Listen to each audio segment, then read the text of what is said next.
आप देख रहे हैं 7 न्यूज चैनल, अपना शहर अपनी खबर। पेश है आज की हेडलाइन। पंचायत चुनाव को लेकर डीएम डॉक्टर चरणजीत सिंह बख्शी ने विस्तार से बताया, कहा प्रशासन है पूरी तरह से तैयार। प्रथम चरण के लिए आज अंतिम दिन पूरे उत्साह के साथ हुआ नामांकन। रायबरेली के जिला अस्पताल में मरीज के मर जाने पर तीमारदारों ने काटा हंगामा। पुलिस मौके पर पहुंची, डॉक्टरों के साथ भी हुई अभद्रता। लोक सेवा आयोग की परीक्षा केंद्रों के लिए सेक्टर मजिस्ट्रेट नामित। समाचार अब विस्तार से। जिला अधिकारी डॉक्टर चरणजीत सिंह बख्शी ने आज बताया कि रायबरेली में पंचायत चुनाव को लेकर प्रशासन ने पूरी कर ली है तैयारियां। डॉक्टर बख्शी ने साफ किया कि प्रशासन के द्वारा हर जगह पे तैयारी कर ली गई है और रायबरेली में पंचायत चुनाव होगा शांतिपूर्ण। पंचायत इलेक्शन को देखते हुए प्रशासन के द्वारा किन किन तैयारियों को किया जा रहा है? पंचायत इलेक्शन के लिए ऑलमोस्ट 15 सितंबर को नोटिफिकेशन जारी हो जाएगा। तो उसमें यह है कि जितने भी सरकारी ऑनगोइंग वर्क तो चलते रहेंगे, पर कोई नया काम ग्रामीण क्षेत्रों में सृजित नहीं किया जाएगा, न ही इसको स्वीकृति दी जाएगी। तो इस तरह से जब तक प्रधान इलेक्शन चलेगा, प्रधान तथा अन्य सदस्यों का इलेक्शन चलेगा, तब तक ये प्रोसेस चलेगा। 15 सितंबर से लेकर मे बी अक्टूबर के एंड तक या नवंबर तक चलेगा। 4 चरणों में ये होगा। पूरे जिले को जितने भी ब्लॉक्स उनको 4 चरणों में बांध रखा है, ताकि ये इसलिए करते हैं, एक साथ इसलिए नहीं करते क्योंकि पुलिस फोर्स और पैरामिलिट्री फोर्स हमको अवेलेबल नहीं हो पाती है। इसलिए पुलिस फोर्स की अवेलेबिलिटी को करने के लिए और लॉ एंड ऑर्डर ठीक रहे, इसलिए हम इसको 4 चरणों में, हमारे जो राज्य निर्वाचन आयुक्त हैं वो इस तरह का प्राविधान करते हैं।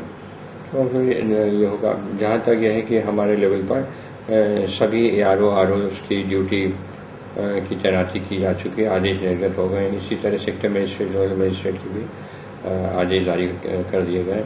यह है कि कहीं कहीं किसी को कोई दिक्कत होती है कि मुझे कहीं एग्जाम देने जाना या कुछ करने जाना, तो उस हद तक हम उसको संशोधित करने की कोशिश करते हैं, बट अपनी तरफ से कोई इसको प्रोत्साहन नहीं देते कि बहुत चेंज करें, क्योंकि ऐसे चेंज करेंगे तो फिर सभी लोग चेंज करते रहेंगे तो इलेक्शन कौन कराएगा। तो इसमें बहुत नरमी नहीं है, सख्ती है थोड़ी सी, कि जिसकी ड्यूटी लग गई सो लग गई। तो इसमें फिर अब हम लोग आगे चलकर, क्योंकि एकदम 15 तारीख एकदम आई गई है, तो आगे चलकर 14 तारीख को हम लोग कर रहे हैं इसका आरओ की ट्रेनिंग का। इसी तरह सेक्टर मजिस्ट्रेट और जोनल मजिस्ट्रेट की ट्रेनिंग और उनसे विचार विमर्श का आगामी 3-4 दिन में हम लोग मीटिंग करके कार्रवाई करेंगे। ये मीटिंग काफी चलेगी, लंबी 3-4 घंटे की होगी, जिसमें कि हम डिटेल में सब बताएंगे क्या क्या करना है। हालांकि सब लोग जानते हैं क्या क्या करना है, क्या क्या नहीं करना, पर यह है कि मेमोरी रिफ्रेश हो जाएगी और यह है कि हम लोग उन बातों को डिस्कस करेंगे जिसपे कि आम तौर पे हम सोचते हैं कि आगे चलकर ये लोग गलती करेंगे या कहीं पे रीपोलिंग का तो नहीं होगा हिसाब किताब।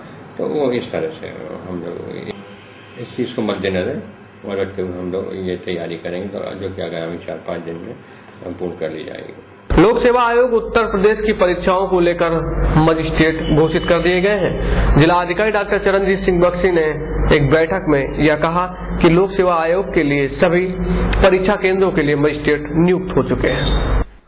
जिला अधिकारी डॉक्टर चरणजीत सिंह बख्शी की अध्यक्षता में आगामी 26 सितंबर 2010 रविवार को संपन्न होने वाली लोक सेवा आयोग उत्तर प्रदेश इलाहाबाद की सम्मिलित अवर अधीनस्थ सेवा प्रारंभिक परीक्षा की तैयारी के संबंध में बचत भवन सभा कक्ष में बैठक संपन्न हुई। उक्त बैठक में जिला अधिकारी डॉक्टर चरणजीत सिंह बख्शी ने कहा कि लोक सेवा आयोग उत्तर प्रदेश इलाहाबाद की सम्मिलित अवर अधीनस्थ सेवा प्रारंभिक परीक्षा 2008 को शांतिपूर्ण ढंग से संपन्न कराई जाए। उन्होंने संबंधित अधिकारियों से कहा कि उक्त परीक्षा नकल विहीन कराई जाए। उन्होंने कहा कि संबंधित अधिकारी परीक्षा केंद्रों की समस्त व्यवस्थाओं के संबंध में परीक्षा होने के पूर्व निरीक्षण अवश्य कर लें और उक्त परीक्षा को सकुशल संपन्न कराना सुनिश्चित करें। उन्होंने कहा कि जो परीक्षार्थियों को ठीक समय से ही प्रश्न पत्र दिए जाएं और निर्धारित समय पर ही जमा कराया जाए। जिलाधिकारी ने कहा कि उक्त परीक्षा 2 पाली में संपन्न होगी। प्रथम पाली 9:30 से 11:30 तक तथा दूसरी पाली 2:30 बजे से 4:30 बजे तक होगी। जिलाधिकारी ने बताया कि प्रत्येक परीक्षा केंद्र पर सेक्टर मजिस्ट्रेट पर्यवेक्षक के रूप में मजिस्ट्रेटों की ड्यूटी लगाई गई है, जिसमें Mahatma Gandhi inter college bus station, राष्ट्रीय रामपाल सिंह वैदिक इंटर कॉलेज निकट बस स्टेशन में मजिस्ट्रेट के रूप में आलोक कुमार, उप जिला मजिस्ट्रेट सदर, वसी नकवी नेशनल इंटर कॉलेज किला बाजार में नरेंद्र सिंह तहसीलदार, नायक सदर Gopal Surya Vidya Mandir, inter college Tripura power house में भूपेंद्र मिश्र तहसीलदार सदर magistrate, Firoz Gandhi polytechnic Ratapur, Firoz Gandhi institute of engineering and technology Ratapur में राजेश कुमार पांडे नगर मजिस्ट्रेट को नामित किया गया है। बैठक में नगर मजिस्ट्रेट राजेश कुमार पांडे, उप जिलाधिकारी सदर आलोक कुमार, जिला विद्या निरीक्षक मोहम्मद रफीक, पुलिस क्षेत्राधिकारी नगर रविशंकर निम सहित सभी संबंधित कॉलेजों के प्रधानाचार्य, केंद्र व्यवस्थापक एवं अन्य संबंधित अधिकारी उपस्थित रहे। रिपोर्टर अनुपम मिश्रा के साथ S7 के लिए मैं गौरव द्विवेदी। जिला अस्पताल में भर्ती मरीज की मौत हो जाने के बाद उनके परिवारजनों ने जम के काटा हंगामा। जब पुलिस मौके पर पहुंची तो मामला किसी तरह से कंट्रोल में किया गया। हम आपको बता दें कि कल जिला अस्पताल में एक मरीज की मौत हो गई, जिसको लेकर डॉक्टरों के बीच हुई अभद्रता। इसको देखते हुए सिटी मजिस्ट्रेट राजेश पांडे व सीओ रविशंकर ने मौके पर पहुंच गए और पूरी स्थिति को कर लिया काबू में। कल रायबरेली के जिला अस्पताल में थाना भदोखर के सुलखियापुर गांव के चंदन सिंह पुत्र सत्यनारायण लाल को बीमारी की हालत में जिला अस्पताल के वार्ड नंबर 3 में भर्ती कराया गया। शाम को उसकी मौत हो गई। उसके परिवारजनों ने डॉक्टरों के ऊपर आरोप लगाते हुए कहा कि उनकी लापरवाही की वजह से हुई है यह घटना। उधर दूसरी ओर परिवारीजनों और डॉक्टरों के बीच में कहासुनी हो गई। कहासुनी को देखते हुए जब स्थिति कुछ गड़बड़ हुई, उसको देखते हुए शहर कोतवाल सुधाकर सिंह मौके पर पहुंचे और उन्होंने स्थिति को कंट्रोल करना चाहा, लेकिन डॉक्टरों और परिवारजनों के बीच में काफी कहासुनी हो गई, जिसको देखते हुए सिटी मजिस्ट्रेट राजेश पांडे मौके पर पहुंचे और उन्होंने पूरे मामले को शांत किया। हम आपको बता दें कि कल रात में हुई इस घटना के बाद डॉक्टरों के द्वारा इसका विरोध किया जा रहा है और उनकी मांग है कि अगर इसी तरह डॉक्टरों के ऊपर अभद्र व्यवहार लोग करेंगे तो कैसे काम चलेगा। रिपोर्टर शीतलाकांत चौधरी, अनुपम मिश्रा, हेमंत चौधरी के साथ मैं प्रशांत द्विवेदी।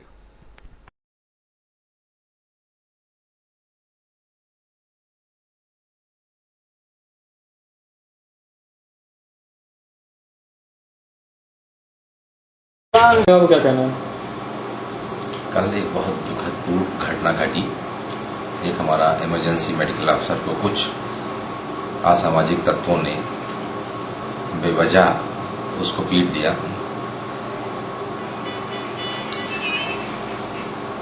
और ये घटना आए दिन होती रहती है।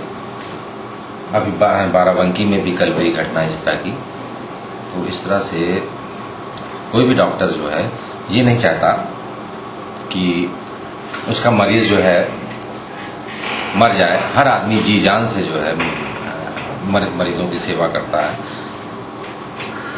तो इस ढंग से अगर मारपीट होती रही और पब्लिक रोषित होता रहेगा तो फिर आम आदमी की चिकित्सा सुविधा में काफी बाधा आती रहेगी। सर आगे क्या रणनीति होगी? आगे रणनीति ये है कि अब आज से 25 साल पहले जितने भी डॉक्टर्स की संख्या, जितने भी बेड्स की संख्या हुआ करती थी, मौजूदा हालत में भी वही है। ठीक है। और आबादी जो है 25 साल में कई गुना बढ़ गई है।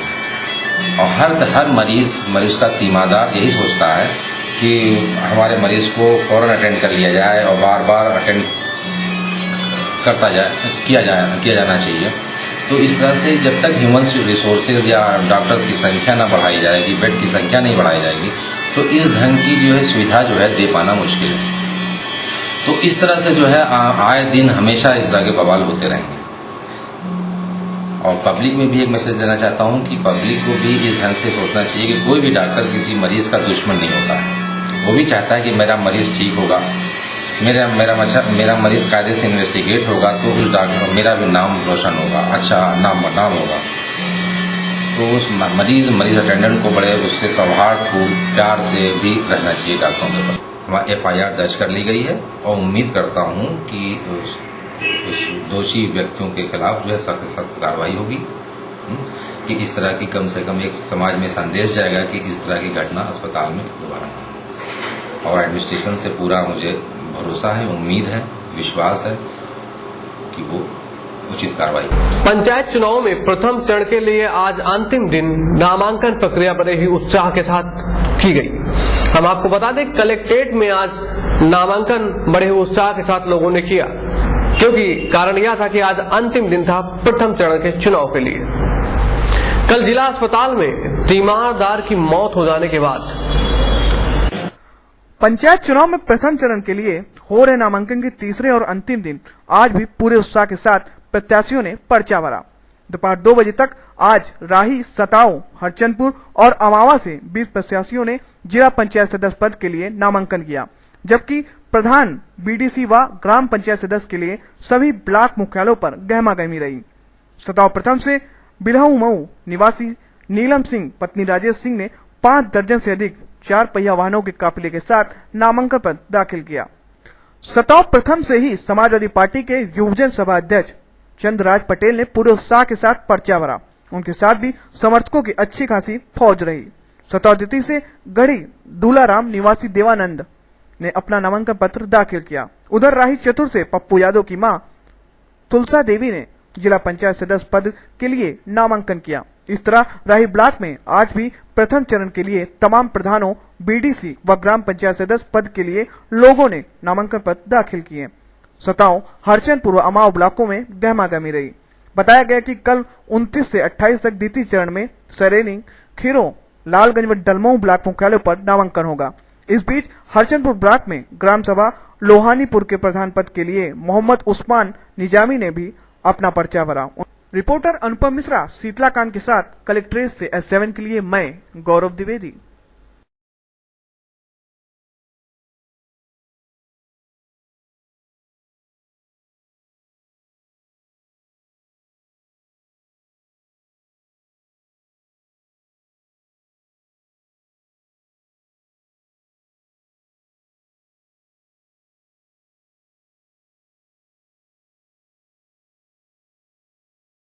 चाहे सोनिया गांधी हो, चाहे आरपी सिंह, सब भी बड़ी हस्तियां हैं, लेकिन रायबरेली के चुरुआ मंदिर पे सभी आते हैं और मत्था टेक के ही करते हैं अपने कार्यों का श्री गणेश। चुरुआ मंदिर पर S7 की खास रिपोर्ट। पुराणों में हनुमान जी को कहीं कहीं अणुमान कहकर भी पुकारा गया है। अणुमान यानी अणु के समान अपार शक्ति के धारक। बालक हनुमान की अपार शक्ति उनके जन्म के साथ ही प्रकट हुई थी। बालपन में जैसे ही उन्होंने प्रातःकालीन लाल किरणों वाले सूर्य को देखा तो उसे फल समझकर उसकी ओर उड़े और सूर्य को मुंह में रख लिया, और उसी समय सारे संसार में अंधकार छा गया। सभी देवी देवता, दैत्य, मनुष्य, पशु पक्षी सूर्य के प्रकाश से वंचित होने के कारण हाहाकार करने लगे। तब इंद्र और दूसरे देवता घबराकर भगवान विष्णु के पास पहुंचे। विष्णु जी ने कहा, अंजनी पुत्र बजरंग रुद्र के अवतार हैं, प्रार्थना करने पर ही वे सूर्य को छोड़ेंगे। तब सभी देवी देवताओं ने हनुमान जी की स्तुति की, परंतु हठी बालक बजरंग ने सूर्य को नहीं छोड़ा। तब इंद्र ने कोई और उपाय न देखकर देवी देवताओं ने उनसे क्षमा याचना की और अपनी सम्मिलित शक्ति देकर उन्हें अमरता का वरदान दिया। हनुमान जी क्षमा याचना और वरदान से प्रसन्न हुए और सूर्य को छोड़ दिया। संसार में फिर से प्रकाश लौट आया। तो आइए उन्हीं हनुमान बजरंग बली की स्तुति करें। इसे हमने अपनी एल्बम श्री हनुमान चालीसा से लिया है।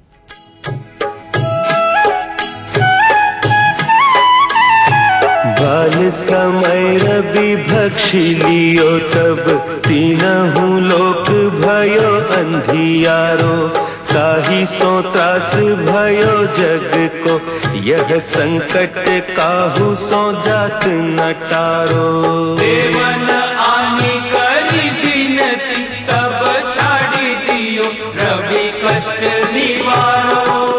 को नहीं जानत है जग में कपि, संकट मोचन नाम तिहारो, संकट मोचन नाम तिहारो। आप पे है